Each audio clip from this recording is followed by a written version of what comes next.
Hi, Christine.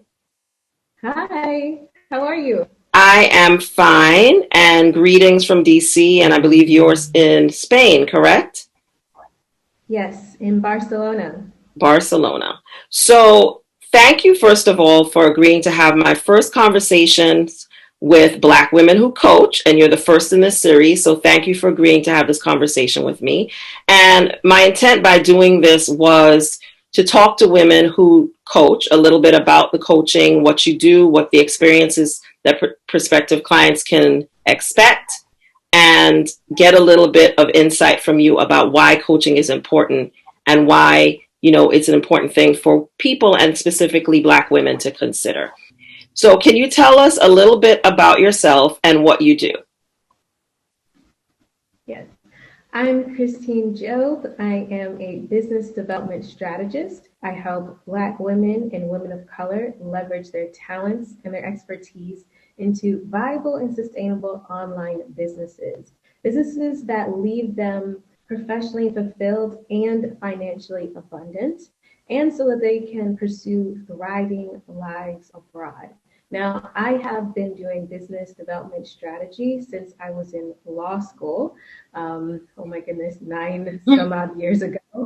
And I started doing it and I really fell in love with the process of holding space for people to really bring an idea out of the ether and into physical form. I really love working with women because I found that even way back when I was working in law school, I found that women often just did not bet on themselves. They took so much time thinking about an idea. I would have women come in with a huge binder full of like this huge, amazingly Mm-hmm. thorough business plan and still be like, I'm not sure if I'm ready. And then I would have guys come in who were like, Christine, I had a dream last night and I need to talk about it. And I just was like, the difference is that women are just socialized to undervalue themselves Yeah. and to count their own instincts, what they see in the marketplace, what they see as solutions, and their own capability of providing those solutions. So I have always been very, very passionate by with working with women so that they can truly use their brilliance, use their confidence in the pursuit of their own dreams, in the pursuit of the development of their own initiatives, ideas, and to really live the life that they've always wanted to live. Um, well, one of the reasons why I'm doing this is because I really believe that coaching is important and that coaching can really change a person's life. And especially with Black women, because as you said, we're always overprepared. We always have the information, and yet we're always questioning whether our idea is good enough or whether we're good enough to do the thing that we're thinking about doing. You've got a little bit to the answer to my next question, but I'm going to answer it anyway. What inspired you to be a coach? Yeah, so I was in law school, desperately trying not to be a lawyer, and I You're a found recovering lawyer like me. I like to call us recovering lawyers, right? Yeah, that's exactly what was happening. I realized that I did not want to practice traditionally. And so I found myself, on campus reading one of those, campus emails that literally no one reads. Like Mm-hmm. no one reads it, they send it out anyway. I read it because I'm a nerd. And I read this amazing, amazing write up about this woman entrepreneur. She had been an entrepreneur since she was 15. She had a rock and roll magazine. She did all this stuff in the music industry, and she was an entrepreneurship teacher on campus. And then also she was the director of the incubator, the Mm-hmm. startup incubator on campus. And so I was just like, yeah, I'm in law school, but I have to go figure out who this lady is. I need to talk to her because she Mm-hmm. seems to be the one. And so I tried to go stalk her at the Mm-hmm. incubator, and she was busy and never there. And finally, one of the other directors was just like, "Do you want a job? Like, what are you doing here?" And I was just like, well, I kind of just wanted to talk to her, but sure, because they needed a legal fellow. And I kind of fell into it. And what it was that I really, really really felt deeply and I resonated with the process and the trust that was given to me. Mm-hmm. People were trusting me with their visions. And it was really touching because, we had clients from, 18, 19 to people who had family businesses. And the fact that people would come and tell me like their deepest desires for business. Mm-hmm. And they would just trust me to hold that vision for them. It wasn't about saying this idea was good or bad. It really was about the unfolding. How do we figure out viability? Well, we figure out viability by assessing your skills and your vision for what you think this is going to be, right? A lot of ideas are not necessarily original, but it's about execution. And execution has to deal with the person who is executing your expertise, your team, your vision, why you want to provide a service, why you want to solve this problem. And I just became really, really passionate about that. I really fell in love with the idea that through entrepreneurship, you could also have a pathway to self-actualization because I saw it every day. I saw some kids who never had, an idea that was unique in and of itself, of themselves, besides their parents. They're coming in and saying, this is what I want to do. This is my idea. This is how I want it to go. And I wanted to hold that space. And for me, it has just been so rewarding to hold space for people to evolve and to be the next iteration of themselves as they serve others, as they serve their community. And that's why I really fell in love with this and why I continue to do so. So you've actually started coaching before you even got out of law school. You kind of started, helping people that had small business ideas incubate their ideas through a program at your law school. So you started being a coach before you even left law school. You found your calling. That's wonderful because a lot of people, I haven't found my calling till now, I actually think. I'm one of those people who loved law school, but then found that I wasn't that interested in practicing actual law. But the great thing about, going to law school, as is that it teaches you skills that you can apply to so many other things. And there are not a lot of other types of training that do that necessarily. But the law, going to law school, I always thought taught me a lot of things that I could use in other areas. But I really wasn't interested that much in the actual practice of law.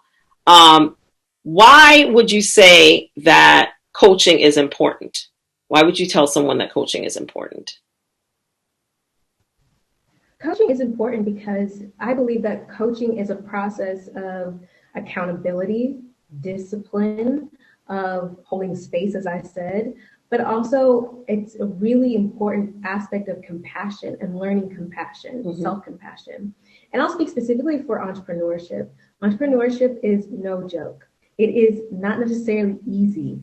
And it's not easy in the same ways and it's not difficult in the same ways for every single person. So what a coach does is to hold that space, hold you accountable, make you make the moves. Like for me, I always tell my clients, we're going to move even when you feel like you're not ready, because the whole process is to iterate. We have to get information as to know where to go next. We cannot philosophize about this, right? Like we cannot make this some intellectual exercise. We have to be in the market. The market has to tell us where we need to go, and we need to interact to know what is best for us and for our company. And so I and coaches are there to help the action to get started and to get maintained. But also my job is to teach and to enforce compassion with my clients, because all my clients are highly educated, competent, just badass women. And yet they are so self-critical and they are so afraid of failure. And they are so afraid of anything looking janky. And people are going to be like, you're trying to be a businesswoman and that looks janky. And I'm here to be like, look, it's going to be janky and then we're going to keep it moving. And we're going to learn how to give ourselves a break. And we're going to learn to give ourselves the compassion and grace that we so desperately need, because honestly, that is what really prevents people from being successful, is because they won't show themselves that compassion, that grace, and therefore they stay stagnant. because they really believe they have to be perfect. So for me, that is what coaching is about. It's also about applying skills. I have skills from my career that I help to guide my clients. My clients always make the final decision on their business because it is their business, but that's what I'm here to do. I'm here to give different perspectives, different ways to think about things, different pathways, because sometimes it's not A, B, C, D. Sometimes it could be 1, 2, 3, or 2, 4, 6, and that's my job as well. Also, I believe my job is to be a connector as well. I have been very fortunate with the type of career that I've had in law and entrepreneurship all around the world, and that I also provide a lot of different kind of connecting and opportunities for my clients. So that's why I think coaching is so critical, because it can really be a cheat code for you. It can really help you get from A to Z way faster, just through the opportunity to work with someone who's been there and done it. Also, to have that accountability, but also have someone that you can be vulnerable with, so that once you get it out, then you can move on. Because a lot of times when we try to do it on our own, we won't ever move on, because you can't get to the thing. You can't get to the thing of what it is that is holding you back. I think that I have, as I've shared many times, if people follow me, I had an executive coach who, I really think she's changed my entire life just by some questions that she asked me early on about what I really wanted. But even once I decided what I wanted, then it was kind of like, well, how do I do this, right? And so I found that having a business coach has been really, really great, because one of the things you said is accountability, right? I'm an executor, so I don't have the problems that some people have around that. I don't dither, I'm not a navel gazer. But you still have to be accountable for moving through a process, and also not trying to do too many things at the same time, which probably is one of the problems that I have. So having a coach has been really helpful in accountability, in terms of the things that I agree that I'm going to do and making sure that I actually do those things, and also making sure that I'm thinking about things that I otherwise would not think about, because this is the first time that I've really tried to run a business completely by myself, for myself. And so I think what you said about having someone that's accountable, keeping you accountable, that's making you be honest, with yourself, and also for people who have a difficulty moving forward, they have the idea, but then they're not doing anything. It's super, super critical. And the best coaches are also connectors. I always tell people I'm not a coach, but I'm a great connector. That's one thing my friends always say about me, because I like to connect people to people, and I like to connect people with information. But I think there's a special additional ability that you and other women that I've met have that I don't have. And I'm happy to say that I don't have it. I have no aspirations to be a coach. Which is the other part, because there's a certain level of patience you have to have also, because everybody's different, and you have to kind of work with people where they are, but still trying to get them to the place they say that they want to go, and keeping them accountable for that. And so it's very clear that that's one of the things that you do, besides just connecting people to information and to other people. Why would you say that having a Black woman as a coach matters? What is your view in terms of the value of that specifically? I personally think having a Black woman as a coach for Black women is extremely important. And for me, I'm pretty sure I wouldn't be sitting here talking to you right now if I hadn't worked with an executive coach that was a Black woman. You know what I mean? Because she was able to understand certain parts of my experiences that I don't think someone else would have been able to. If I just wanted someone to help me be a better writer, or have a different communication style, could have probably hired anyone. But for someone to understand my whole experience in professional workspaces, I don't think someone else would have been able to, and then be able to help me map the right strategy for myself based on what I really wanted, not what other people necessarily wanted for me. So in your view, does having a Black woman as a coach matter? I guess is the first question. And if yes, why? Yeah, having a Black woman as a coach definitely matters, for sure. It matters because, as you said, there is a relatability. There's a relatability, and there's a nuance to the act of listening that has to happen. I can understand, and I can actually see the difference between self sabotage and just the symptoms of systemic oppression, and my clients being systemically undervalued, underpaid, Mm-hmm. undermined, Mm-hmm. right? Those are different things than someone just self-sabotaging themselves and not believing in themselves or having low self-esteem. That's a completely, it's a completely different system and way of thinking about a problem or a client, or to literally tease out and try to see the truth of a situation. I think also having a Black woman coach is exceptional because I think it's about building community. And like we said before, it's about connection. It's about connectors and connection. And I think tapping into a community of Black women that you're coming have access to can only help in my experience, because there is this sisterhood. Now, I'm not saying everybody is going to be your sister. Not all skin folk is kinfolk, but there is Mm-hmm. difference, there's nuance in how things are approached and how people are helpers. And because of my unique positioning, which is I help women go abroad and have businesses that can sustain themselves abroad. Right. So my perspective on being a Black woman abroad is not monolithic and is not the end all be all, but it is a perspective to think about and to account for when you're building a business, Right. regardless if it's going to be online, if you decide to do brick and mortar. It's all part of this complexity about starting this new chapter in your life, which is what entrepreneurship in my mind does. Starting a business is a new chapter. Moving abroad is a new chapter.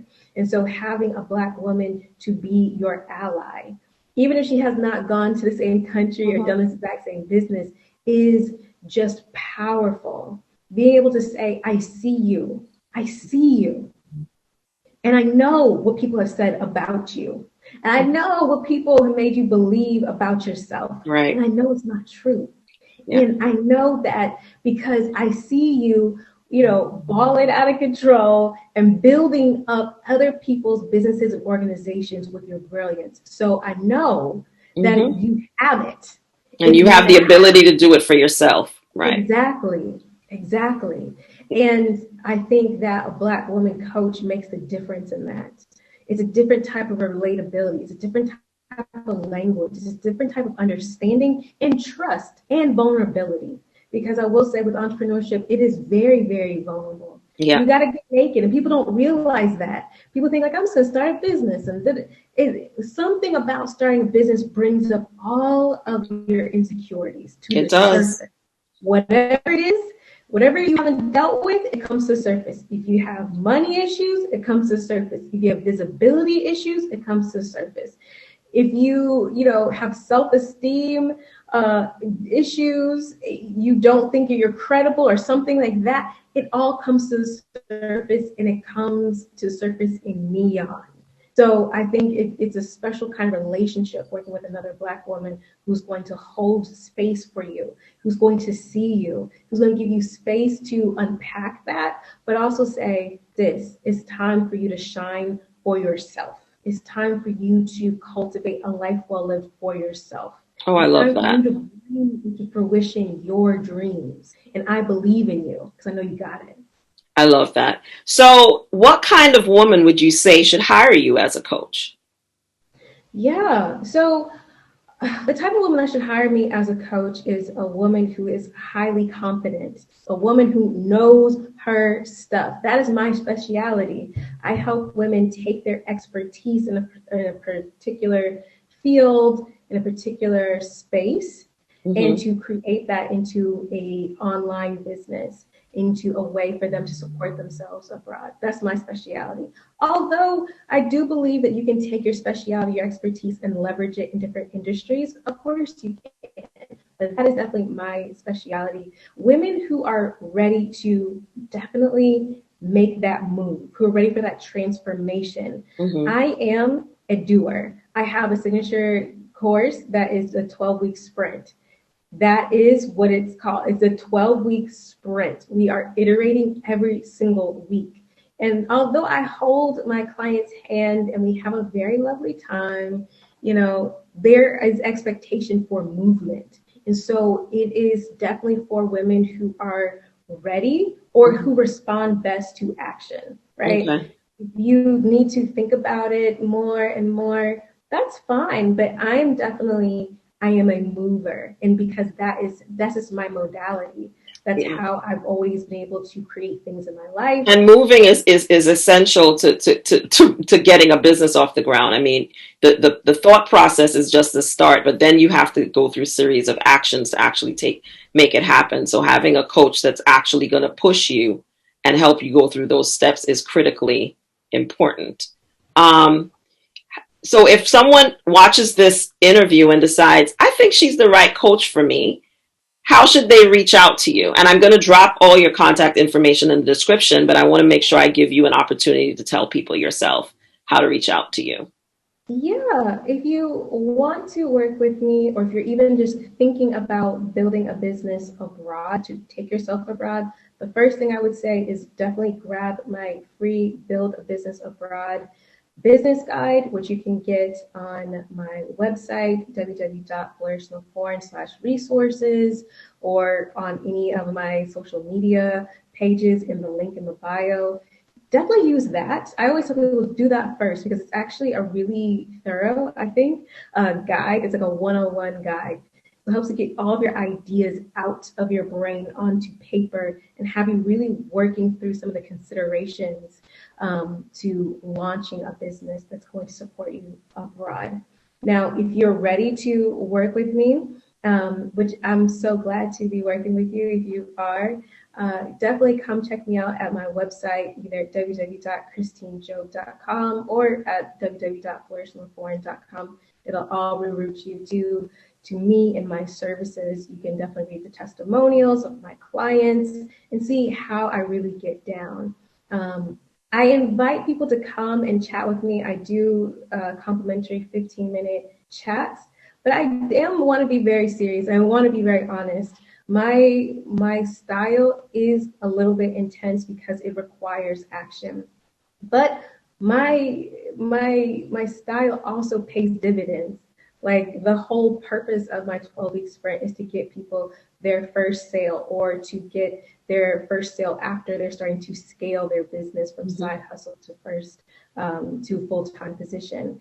That is the whole point of what I do. It's how I've launched all of my ventures before. I launched my podcast, Flourish No Foreign, last May in my 12-week sprint. And it has been an amazing ride. I didn't know anything about podcasting at all. I just know my skill set. I know, my tools. I implemented my tools. I launched it. It has been incredibly successful. And it's a great podcast for people who haven't seen it. If you're not subscribed, I would highly recommend that you subscribe to Christine's podcast. It is. It's an amazing podcast. It showcases Black women living, thriving, doing the damn thing abroad, examines living abroad as a pathway to wellness.